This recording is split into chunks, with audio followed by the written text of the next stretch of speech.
Today we're talking to Cody with Integris Roofing. After listening to all the systems that he has in place, he does the work of like 10 or 12 people. The major thing for any company is CRM. From day one, I evaluated all the CRMs. The big three that came to mind were AccuLinks, JobNimbus, and Job Progress. For starting out, I think AccuLinks was a bit pricier than what we were willing to pay.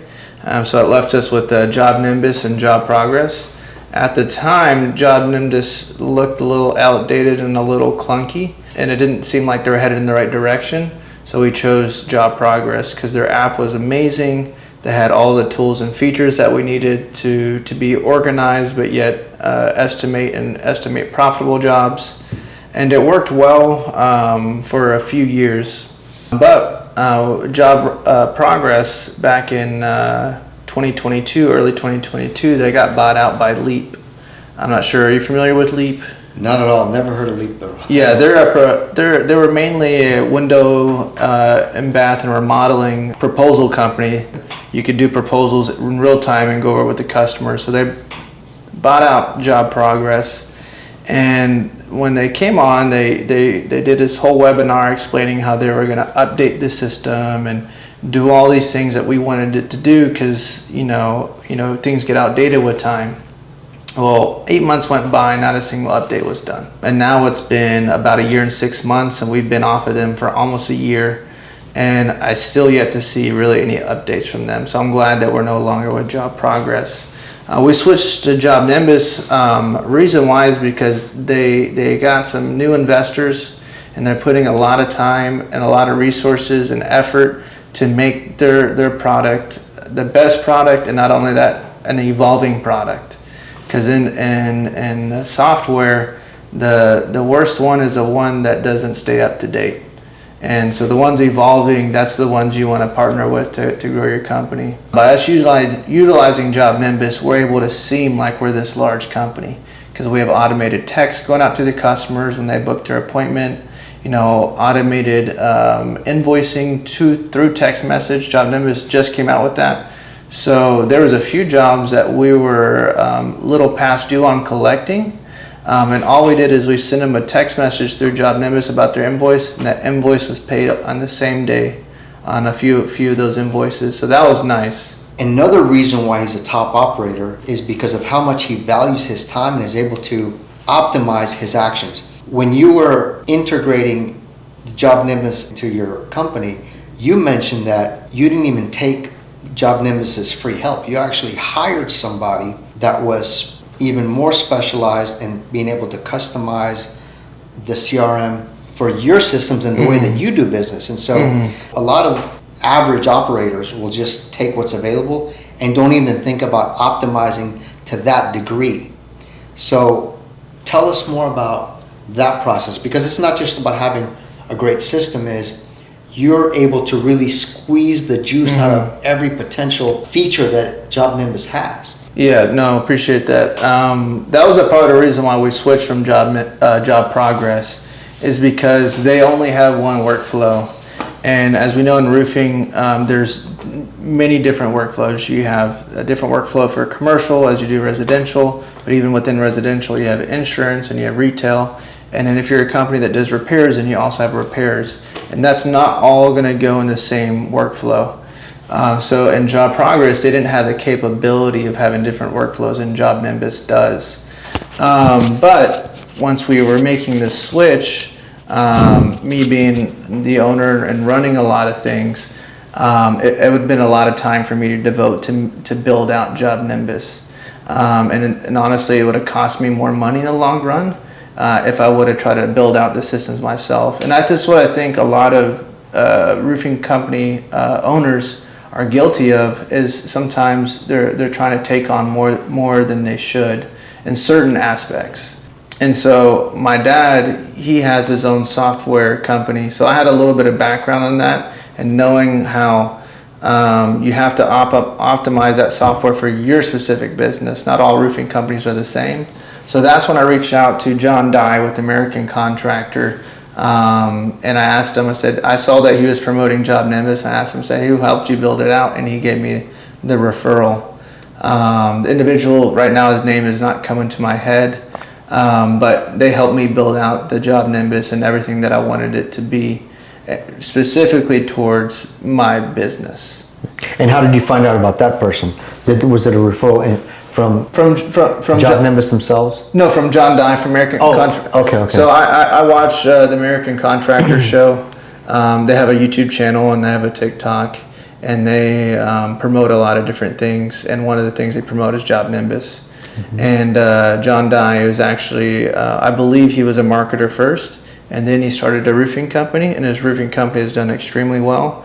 So I wanted to reach out to him, since he's had some good growth and success, to see who helped them build out their CRM, and he gave me that referral. We were also talking about phone calls, and you mentioned how you use software for that. You mentioned Grasshopper, right? Mm-hmm. Okay. Some people might say, should I hire somebody to answer the phones, or should I go another third party? It can be done to hire a third party, but it'd be a rigorous process to find out that perfect fit. So we went through a few different phone answering services, and none of them really got the job done. It didn't give that customer that warm feel when they call, when they speak to someone like me or someone that's an employee of the company. So I would, if your company can afford to have an employee answer the phones, I would definitely say have an employee answer the phones. But if you're an owner ran and you're a smaller operation, I would say just use a service like Grasshopper to filter out some of the calls and answer the phone on your own, because your business would get way better leads going that way. One of the things that I wasn't able to answer the phones before, because if your business is ranking on Google and ranking high, you're going to get a lot of sales calls from marketing companies, from Angie's List, from all these different companies. And this is from the Google Business Profile? Yes, from the Google Business Profile. Okay. And so it'll take up a lot of your day if you're just picking up the phone every time. So what I did is, through Grasshopper, I set up a call directory. All they have to do is press 0 to get patched in and answered their call. And with that, it gets rid of a lot of the spam and robocalls. We still do get some telemarketers that call us, but a lot fewer than before. And that frees up a lot of time for me. Technology has come a long way from where it used to be. I've only been in roofing for about 4 years. Back probably even 10 years ago, people weren't really using Eagle View or Roofer for measurements. You have to measure from the ground and do a little bit of geometry to figure out the roof area. So nowadays, when we have softwares like Eagle View and Roofer, it really speeds up the time for us to be able to make these estimates. But every company needs to have their own tech stack to be really efficient and be really professional. So for us, we use a few different softwares for us to be efficient. Number one, we use Roofer for our measurements. Instead of paying, Sponsored? No, just kidding, not sponsored. Instead of paying $60 to $70 a measurement, we're paying $10. And if How detailed are those reports? They're very detailed. Like a premium report equivalent? Yes, they have all the hips, ridges, eaves, rakes, everything on there, the pitch as well. And they didn't have it before, but now they have even waste suggestion on a roof. Now it's $10 on top of the monthly fee? So what I will say, it's $15 now, so the price did go from $10 to $15. But if you're one of their premium users, you get a discounted report to $10 a report, and you get the report guaranteed in 2 hours. Are they going in the direction where they might start offering weather-related information as well, or do they already do that? They don't do that at the time. I'm not sure if that's something that they're looking to add. But they have a few other different things that we utilize as well with them. One is their proposals. So with JobNimbus, we can create proposals or estimates in there, but it's very plain Jane. It's just, font on a paper, whatever I can write in there with my logo and the price. And which is fine, but it doesn't give the customer, because when a customer reads, they see all this wording there. Sometimes they don't read everything. They go straight to the price. So we use Roofer Proposals, which creates these beautiful proposals that shows them the shingle colors, the brochures for the shingles, gives them better visuals so they can understand the roof system rather than just being, words on a paper and a price. And is it embedded on your website so that way the customer feels like they haven't left your website? So the proposal, that's always going to be something that we're going to we do in person. But on our website, we do have an instant estimator by roofer. If you're networking with a bunch of realtors, this is a good offering to have them. A lot of them, they're just needing an estimate for negotiation, and it's not, sometimes they're not even looking to get the roof work done. So no one wants to waste their time going out there and doing an inspection and create an estimate knowing that you're not going to get any work out of it, especially if you're doing it for free. So what I tell all the realtors is, hey, you can go on our website and go for an instant estimate. It's going to take an aerial image of that home. It's going to get it's going to get the square footage. You put in there if the roof is low pitch, moderate pitch, or steep, and then based off that, it's going to punch out an estimate, which is, from what I found, very, very accurate, within 1 to 5% of our actual roof costs, and gives them a range. So for those people, we have that if they're looking to get something really quick within a minute. Otherwise, we do suggest for them to have us come out there and take a look at the property in person. Roofle is a bit more high-tech than Roofer, but it essentially does the same thing. It gets an estimate for the roof. So from what I understand, Roofle is a significant more investment than Roofer. Okay. And on the pricings, I don't have that memorized, but I know it's thousands more than Roofer. So once they get their instant estimate, within 24 hours, I can give them a call and ask them, hey, some more information about the project. Hey, you looking to get the project done soon? When are you looking to get started? Is this for an insurance claim, or is this something you're looking to get done out of pocket? That way, while that lead is warm, we can hit the lead and possibly make a sale. Those of you that are just starting out or on a smaller scale, even larger companies, is someone dedicated to draw out measurements. When I do have time, when I'm not super busy, when a customer wants a roof replacement, I draw it out on my computer. So when you draw it on a computer, if you can use the stock image they have there of that house, you can draw it out for free, no charge. I can do that on a lot of the homes on the inner city. Once you get to the outer city, the images aren't so well, but you can still buy the premium images, and those are $2 an image. So if you want to estimate someone's house, you can do it as little as free or $2 an image, as opposed to 10 or 15, or Eagle View, which is 60 to 70. Yeah, even more sometimes. So I know a lot of companies, they don't want to do retail because they don't want to spend all the money on Eagle View. So that gives you a way to get it done a little bit cheaper and start a retail side of your business. He also focuses on servicing the customer by helping them out with repairs. A lot of companies don't do repairs. Cody does repairs. How important within that sales funnel for you to be able to do repairs? Oh yeah, no, it's super important. If I was a homeowner and I called out a roofing company and I heard they don't do repairs, well, I can pretty much guarantee you that they're not going to get my roof when it needs to get done. Like when I call a roofing company, that's my roofing guy. He comes out here and he takes care of everything. So that's what we want to be.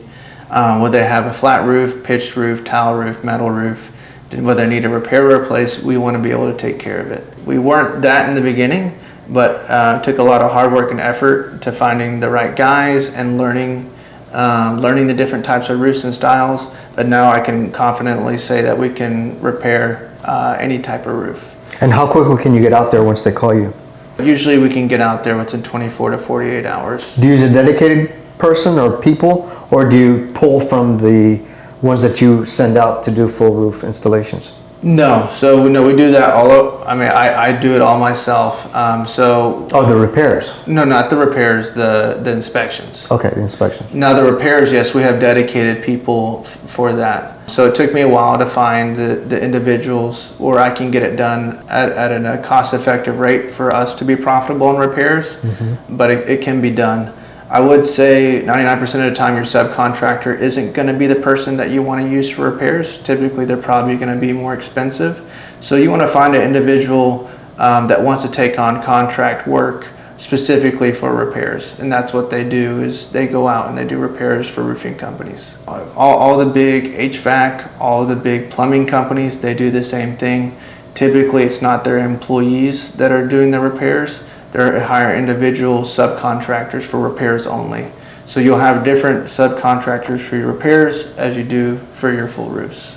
I would say when we get a call for a repair, 2/3 of those calls are legitimate repairs, and about 1/3 of those calls are roof replacements. They just think their roof needs to be repaired. Okay. 300 square apartment building calls out just to fix one roof leak. Well, it turned out their whole roof needed to get done. So, I mean, you don't That's want a nice upgrade. Yeah, you don't want to turn away repairs. You do want to make repairs profitable. You don't want to do anything in business that's not profitable, but you want to have that repair business because it's going to lead you into more replacements. And anything in any business is you want to have as many contacts as possible. So by repairs, we're able to double the amount of people that we talk to. So not only the repair people, we're going to be waiting for them to replace, but those repair people, when you do a good job and you tell them about a referral program that you have, now you have a whole other pool of people that are going to refer you business, that have done business with you before. So that's why repair is super, super crucial, because if you narrow and go to roof replacements only, you're going to be dealing with half or less of the customers that you would get if you added on repairs. Mm-hmm. How long did it take for you to stabilize to the point where you could reasonably predict that you would be profitable on the month-to-month basis, year-to-year basis, and that's how we would define something as your business has stabilized? So from when you started, how long did it take to stabilize? We've been in business just over 3 years, so we're in our fourth year. Okay. In our fourth year, but we started in June. In June to December, we were already profitable. But when we went to that following year, from January to December, we were profitable, and we were confident to the next year that we'll maintain at minimum that level. Now it's taken more effort to take it up a notch and go into another gear and take it up, but we've been pretty stabilized after the first full calendar year in business, Okay. I would say. You've had a very profitable business model. So after year one, you were already profitable, and then that other 6 months, you started, going a lot higher. And now at this point, what was it that led you to want to go to that extra jump, which was then to not have the convenience, or perhaps not valuing the convenience premium that the current model has for distribution to deliver to the job site in the onesies and twosies, but now take on the responsibility of being responsible to taking on those few extra accessories to the job site when you do go there? Like, what made you take that leap? Yeah, I mean, anytime that you're spending money, you're looking for ways that you can reduce certain things. So, naturally, when I saw your podcast with Dimitri and I checked out your website, I instantly saw here's the savings that we could have by switching to some of our products and ordering them in bulk. The troublesome part was in the beginning, because we thought about it before, is this we didn't have the office space. I did have an office, but it was separated from our storage, but now we have a flex space where we have office in the front and storage in the back. So it's made it super easy for us. And we do have a project manager that is employed, and so it's very easy for him to take the nails here because he's already here in the mornings, and he can go to the job with the nails and stuff like that. So it was pretty simple for us. I'd say the only thing that we had to add into it was making sure that the project manager has that materials list well before the job. That way he knows the day before or the morning of, this is how many boxes I need to pick up for that certain job. I would say with any business, you should be focused on your numbers, your profitability and everything. And don't be shy when it comes to talking with certain suppliers about pricing, because I would say it bit me in the butt early on. I had no idea how much more I was paying compared to my competitors and how much money that I was losing early on. And it wasn't until I would say maybe 6 to 8 months in, I realized, that I was overpaying for all these materials. Thankfully, I had a lot of insurance jobs where that can hide a lot of unprofitable things in the company, doing insurance jobs. But once I started getting into retail, it really fine-tuned me into my numbers where I need to be at. When I saw the roof store and the nails at $30 a box, and right now when we're paying around $55, which is almost in half, pretty much like 40%, it was a no-brainer for me to get that. And then also the pipe jacks too. That was super nice. We got the IPS pipe jacks that are pre-painted. They look amazing. You don't have to buy cans of paint, and you don't have to worry about painting on this shingle. We recently did a big commercial HOA job, and I caught one of the guys spray painting the already painted jack. Oh my God! What was he do? Perfection? Is he like what did you got? Leonardo? You're hiding Leonardo da Vinci's? I don't know. Picasso? I'm lucky that I saw him doing it. I just told him, hey man, this thing's already painted. You don't need to paint it. Yeah, I think it was just automatic pilot. Yeah, I think it was muscle memory. I think that's what it was. But hold on. So what did he do? Like in his pocket, he carries around a can of paint because I'm sure you didn't get it. Well, no, we had paint because of the water heater and the furnace vents that came to galvanized color. But I should have set some of those cans of paint aside to prevent that. But anyways, we got it all figured out, and going forward, they know. But yeah, it's super nice that you can get. I had no idea until I went to your website. Did I know you could get those pre-painted? All the Lowe's, all the Home Depot, all the major suppliers here, none of them carry it in the color. When I cannot figure out why they don't. But to me it seems like pretty simple, because I mean spray paint is just one more thing that we have to order, and if we don't have to order that, it just makes it more affordable and easier, honestly, and not having to get paint on the shingles is big, especially when you're doing like these $1 million houses. No one wants to see paint on the shingle. No, that's a big deal. Aesthetics is going to be a No. So yeah, no, we're real happy, and we're excited for the roof store to get some of the newer products in, the synthetics and the underlayments and stuff like that, because we'd like to stock those as well. We order from all suppliers, but majorly ABC. They had an integration with Job Progress, but what I found is that there's a lot of glitches in those integrations, and sometimes they had their SKU numbers, they wouldn't match up. Oof. Or they were outdated in our system, and when it's sent over, some of the materials weren't getting sent over.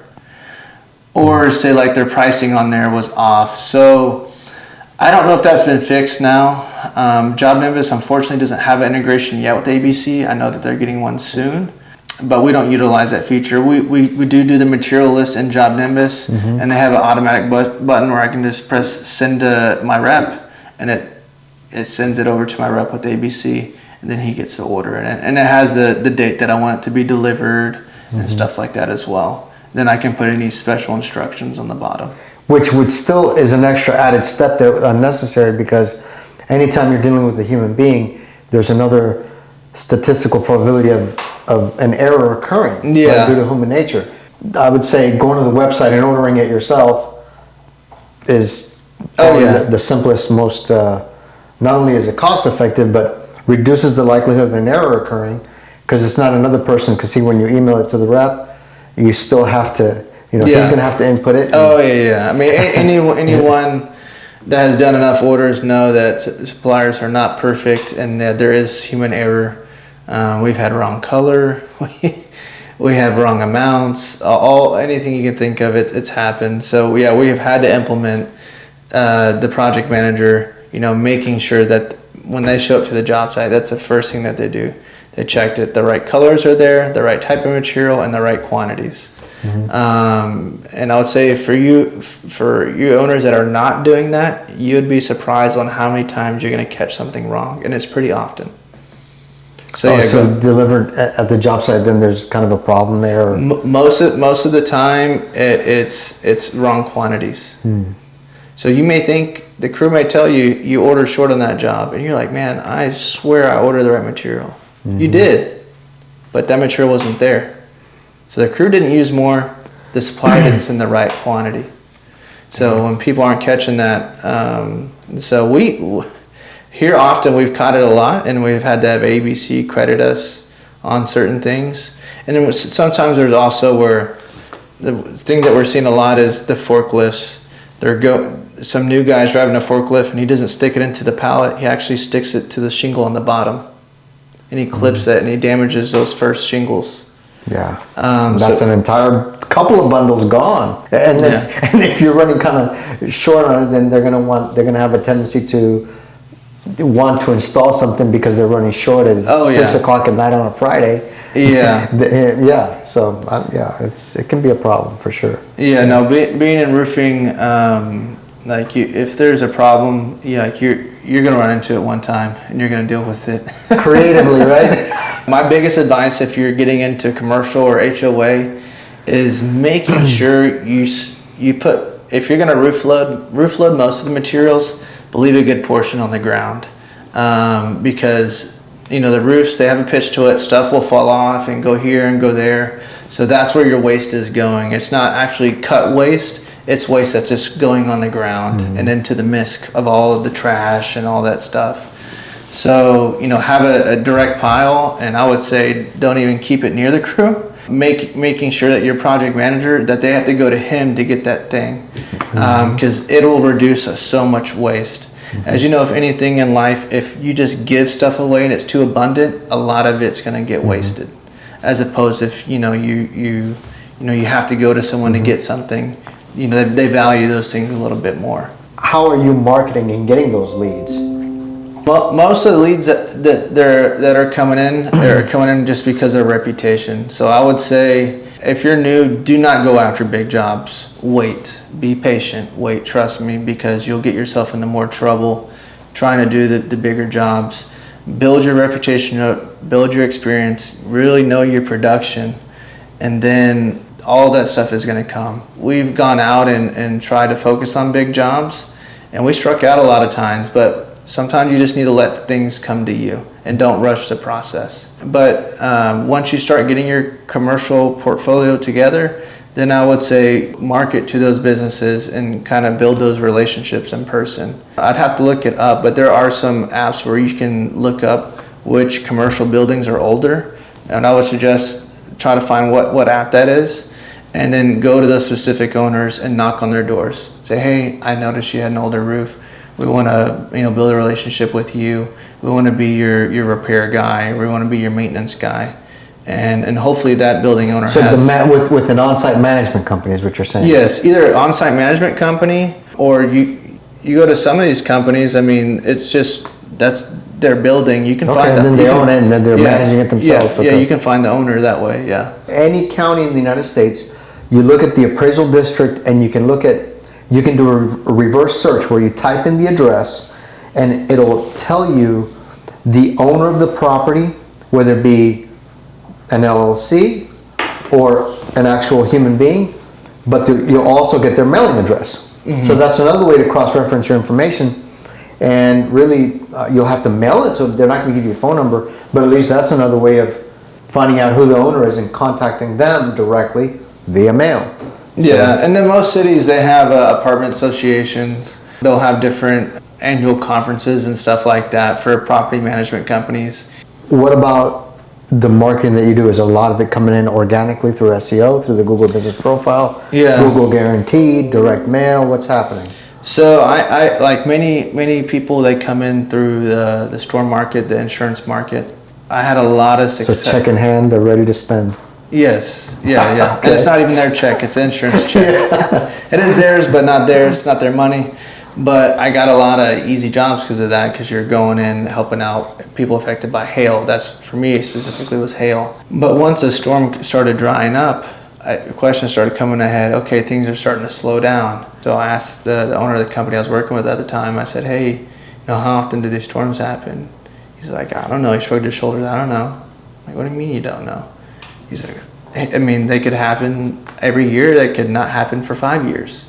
That rung a bell in my head and made me think, and knew that I had to do retail and had to do repairs, because that's something that you can depend on. All roofs are going to age through time and they need to get changed, but not every roof is going to get hit by a hurricane by a tornado, by a hailstorm. So you need to focus your business around retail and then just enjoy those storms when they come in. Help out those people. We do get a decent amount of storms per year. Nothing super, super crazy, but enough to get some business off of. And then you enjoy your retail. Mm-hmm. That's what I say is the best model. Now, there are companies that will base themselves out of Houston, and they'll go to San Antonio, they'll go to Austin, they'll go to Dallas and chase all these storms. But that's not something that I want to build my business around. I don't want to be called a storm chaser. What's the furthest reach that you get out there through the settings that you might have in your Google business profile? We got one call all the way to Cleveland. We had to just, fortunately we couldn't go out there, just do the time. But anywhere from the Woodlands down to Pearland, all the way to Katy and over to the east side of Houston, that's pretty much our reach. But majority, just naturally through Google, majority of our calls are going to come within, 5 mile radius of our office. Wow. Which is nice because, we love to service the entire Houston area, but it makes our time a lot more efficient when the jobs are close to the office. And one thing I will say, if you're looking, especially early on in your company, is look for niche roofing stuff. Try to figure out your flat roofing. Try to figure out, if you can do tile or slate, try to figure those out, because a lot of people aren't going after those jobs. And if you can learn that trade and learn it good, your closing ratio is going to go up much higher than if you're going after insurance shingle jobs or shingle jobs, because everyone's going after those. And typically you're going to race to the bottom on those jobs, as opposed to if you go to some other jobs with less competition, you're going to be much more profitable. So the roof store sells composite roof tiles. It's Brava, Quarix, and there's some other stuff that we're working on with our own brand as well. We get a ton of customer leads nationwide. It is very difficult to find roofing companies or installers to install those materials. So whoever's watching this now, if you're a roofing installation company, a roofing company, and knows how to install composite roofing, contact the roof store, because we are looking for installers nationwide to install those leads that we're getting, because all we're trying to do is sell the materials, meaning the composite tile materials, and you guys would get the other materials, because it's not a bulk job, so we can't even sell nails or other products to those job sites. One composite roof job is not going to take 2 pallets of nails. Yeah. So we don't even sell materials for those. We're just interested in selling the composite roof materials, and you guys install, you guys sell the other materials, and that's what we're looking for. So hey, if you guys install composite, let us know, because we need that. Yeah, Hyro no, but Hyro also, I got you someone for Texas. It didn't come to mind before, but now it come to my mind. I got you someone for Texas. Perfect, thank you. Who is it? Yeah. I shout out Anselmo Lopez. Okay. Does really good work. So in the Houston area, hit him up. His crews do really, really good work. Nice. You'd be surprised. Some people travel different states for those jobs. I'm trying to find somebody right now. For Dallas or which one? Carmichael, California, which is near Sacramento, California, on the north side. As long as they're willing to pay, I mean, they can get guys. One last thing, and it's CompanyCam. You're familiar with CompanyCam? Yeah, CompanyCam. Yeah, you can take pictures, write on them, do all kinds of things. God bless our project manager. He does such a good job for us, and we give him a lot of tasks, and he takes it on with a smile. So I'm very appreciative. We have our project manager take photos in CompanyCam throughout the job. For one, it's for us a quality control, because if you miss something, sometimes we'll review the pictures to see if everything's installed correctly. But number two, it gives that homeowner that first person point of view from their bedroom or their office, wherever they may be when that job is going on. We send them that CompanyCam link, and all those photos upload in real time. Cool. So you've given them, before the job starts, the link to where they can access it. Mm-hmm. Cool. That's smart. Yeah, so I mean, you can go on our Google, look at some of the reviews, but people will mention about that link, just how cool it was. Yeah. And it's all the time. Customers will jokingly say it. They'll say, "Oh, how do I know that you're going to do the roof right?" I completely understand where you're coming from. We have CompanyCam. We're showing you every step of the way. Here, come take a look. Look at all these pictures. And they're like, wow. And they get the first person point of view. And I've had engineers, they'll call us out. Hey, Cody, says right here in your scope, you're putting 6 nails per shingle. Well, I'm only seeing 5. Well, what they don't know is the roofer never nails that one on the corner until he comes and butts up his other bundle, and then he nails it. So we just have to, sometimes it can be a little bit of headache with the engineers, but we don't mind. We have fun talking about all this little stuff, and if they're looking at it that hard, it means they're really utilizing and liking the features. I would say definitely implement that in your business, send it to the customer. It makes you look so much more professional. And then if you ever get a customer ask you what makes you different, hey, we use CompanyCam, and not only do we use that, we give you a live photo report throughout the job that you can see from your office at work or from inside your home, and it gives you that first person view of the roof even though you're not up there. And once you show them that link and all the pictures, they're just going to be so flabbergasted that if you're the only one that does that, they're probably going to choose you. When you have CompanyCam, I know that they have the free version and they have the upgraded version. What added features do you see in the paid version relative to the free version? Because the free version is already stacked. Yeah, so they have it all set up where it's free. I think they have premium and they have pro now. So they have 3 different levels now. Now the free, I use that in the beginning, but you only get a certain amount of jobs. And after that, you have to upgrade to one or the other. Okay. So we're in the middle plan. The middle plan used to be their top plan until they implemented this new pro version. The pro version has like automated scripts and checklists. We don't use those features, so we just stay on the other plan. It's a little bit cheaper than the pro. I mean, I've thought about getting away from CompanyCam to reduce cost, but it provides so much value that you can't. It's like once you switch to a smartphone, it's like there's no more going back to a flip phone. Yeah. Like, of course, you got to pay for the smartphone. It's more than flip, but I mean, the amount of it's a computer. Efficiency you walk that you around get. with a computer. Yeah, no, you can't. So a computer, a camera, a phone. Yeah. Everything. Yeah, and to me, those are the best companies that you want to invest in, is the products that you can't live without. We use Engage for our presentations. So not only we have a proposal, we have a presentation. For in person, or you can use it for remote? You can use it remote, but we've gone to Chuck Dokey's top rep seminar, and one thing that he preaches is no online proposals, no virtual, all in person. Okay. And which I completely agree with. There's no better connection that you get than in person. And how does that run through go? So it goes on the iPad here, and it's a presentation that we have customized for our company, and it just shows them the whole process. Everything I just talked to you about with the CompanyCam and all that stuff, it shows them that on there with really good visuals, really good pictures, and video. And it's just an educational piece. Because when someone's fixing to spend, the average roof cost we're seeing is around $15,000, and it's going up towards $20,000. That's a significant investment. So you have to bring them through a process where you can educate them and why that they should go with your company opposed to others. Because if you are a good roofing company, you're not going to be the cheapest. It doesn't mean you have to be the most expensive. Just whatever makes your business profitable, and whatever you feel like your business is worth is what you need to charge. But you need to be able to show the customer that and get them to understand your value. Because, for instance, I had one customer in a very expensive place in Houston. He had a roofer walk off on the job. He had a $2 million house. Roofer walked off on the job. I was in San Antonio at Chuck Dokey's Top Rep event. Customer called me from a Google ad. Hey, half my roof is gone. It's raining, pouring out raining. Raining in my house. My roofer is gone. I knew something was fishy going on. But what he ended up doing? He went with the cheapest roofer. The cheapest roofer was also a new roofer, just started his company. His subcontractor, because I ended up contacting the contractor and to figure out who it was, and I talked to him.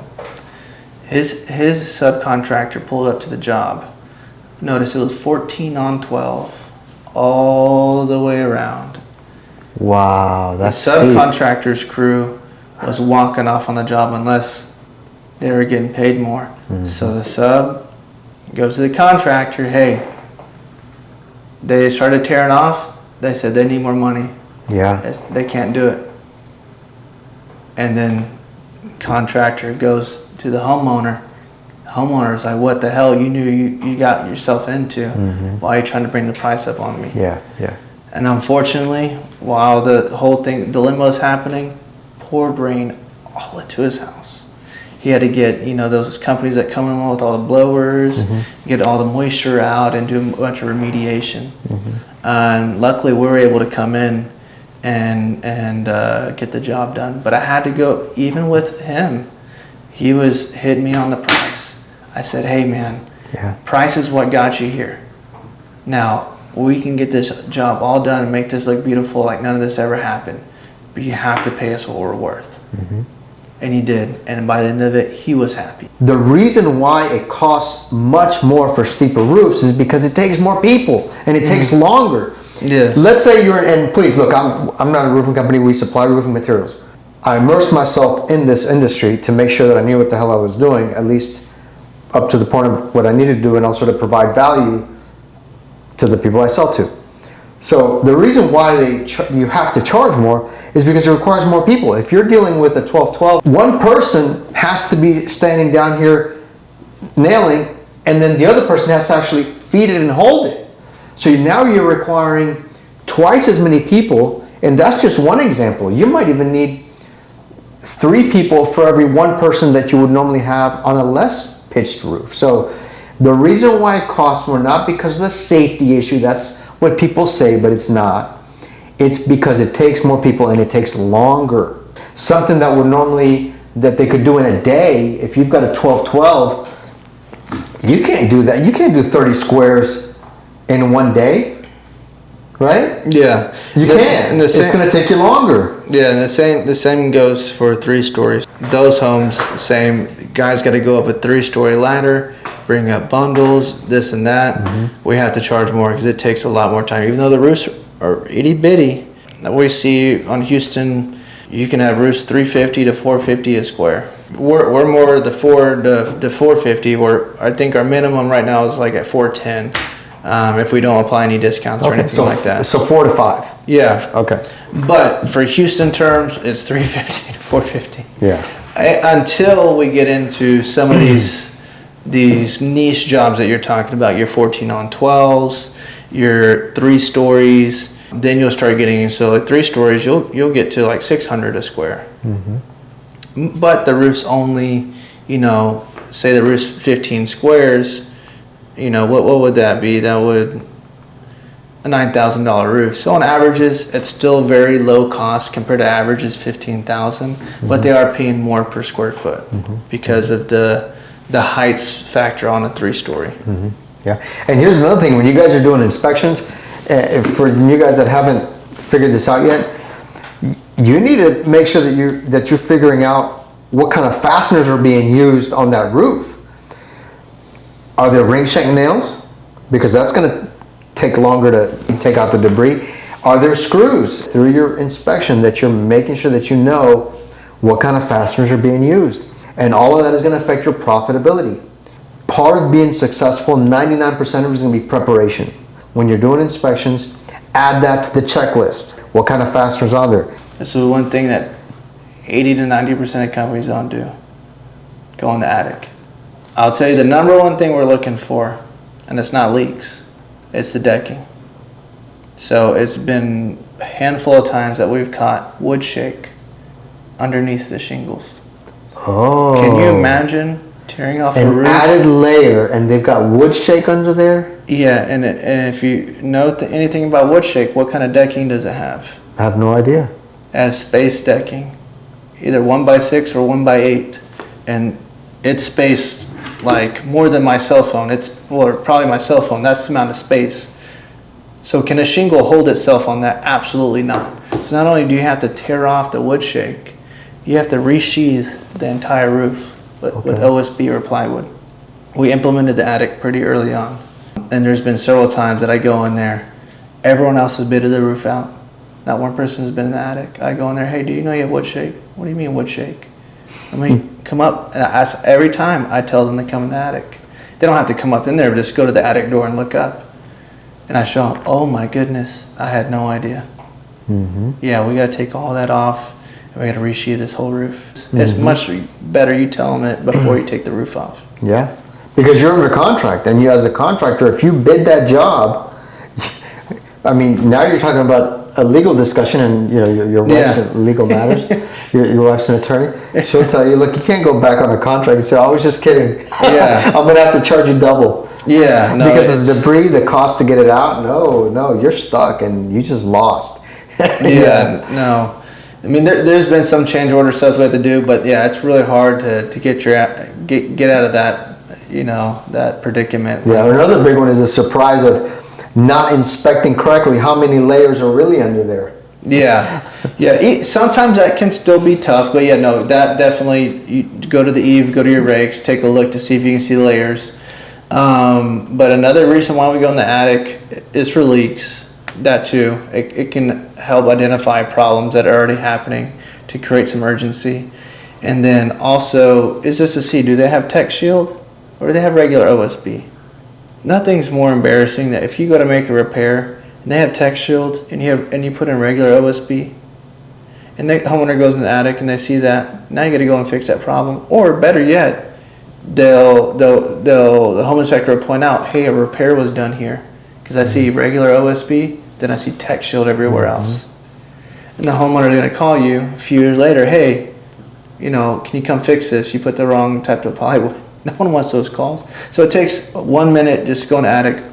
You know, we're going to go there, we're going to inspect for leaks too, but it's as simple as go in there, take a quick picture in CompanyCam. So when you go to put in that roof order, you look in CompanyCam, do they have regular or do they have Tech Shield?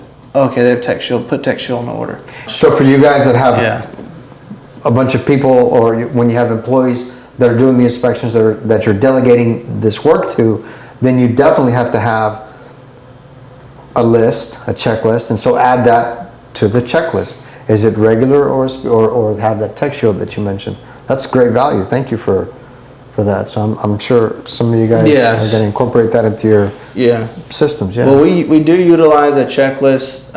Primarily where we utilize that checklist is for inspections after we finish the job. So we don't forget to check everything on that roof. You know, making sure every nail is caulked, all the shingles are good, nothing's lifted, and make sure the flashings were changed. Everything on the roof, you know, checklist. So we had to start implementing that with our project manager because we were noticing some quality that wasn't up to our standards. So we implemented the checklist so now that we can verify everything's done. And if something's not done, you know, we simply just say, hey, we go to the checklist, you signed off, what happened here? And then we fix that problem. So the customer is getting, with that checklist, now the customer is getting a much better quality roof because everything's being checked. And it's pretty simple. Everyone should be doing it, but a lot of us, we do forget to check things.